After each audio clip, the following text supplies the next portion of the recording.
How to stop having a unproductive day. It's very simple, actually. You stop thinking about how to stop having an unproductive day, and you have a productive one. End of video. Thank you very much. But this Thursday, my day sucked.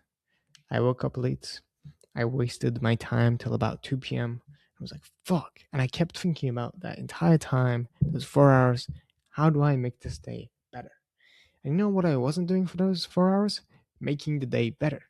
So it's a really weird mind trick where the mind fucking tricks you into thinking you're doing something when you're really doing nothing, um, by like feeding you thoughts, right?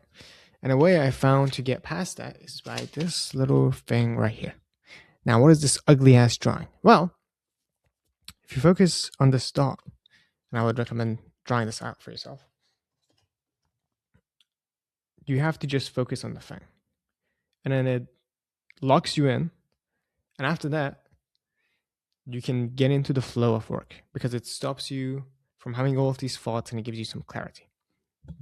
Another way to do this is just state change. So this is from Tony Robbins' world, biggest health self-development person in the world, where you could like stand up, do some fucking crazy shit, do some weird sounds and stuff. You could also just go on a walk, you take a shower. But these like stops and then getting back into it by not thinking about getting back into it, but actually just getting back into it. That's the shit right there. Despite how it might feel. That, oh, I feel so shitty. Oh man.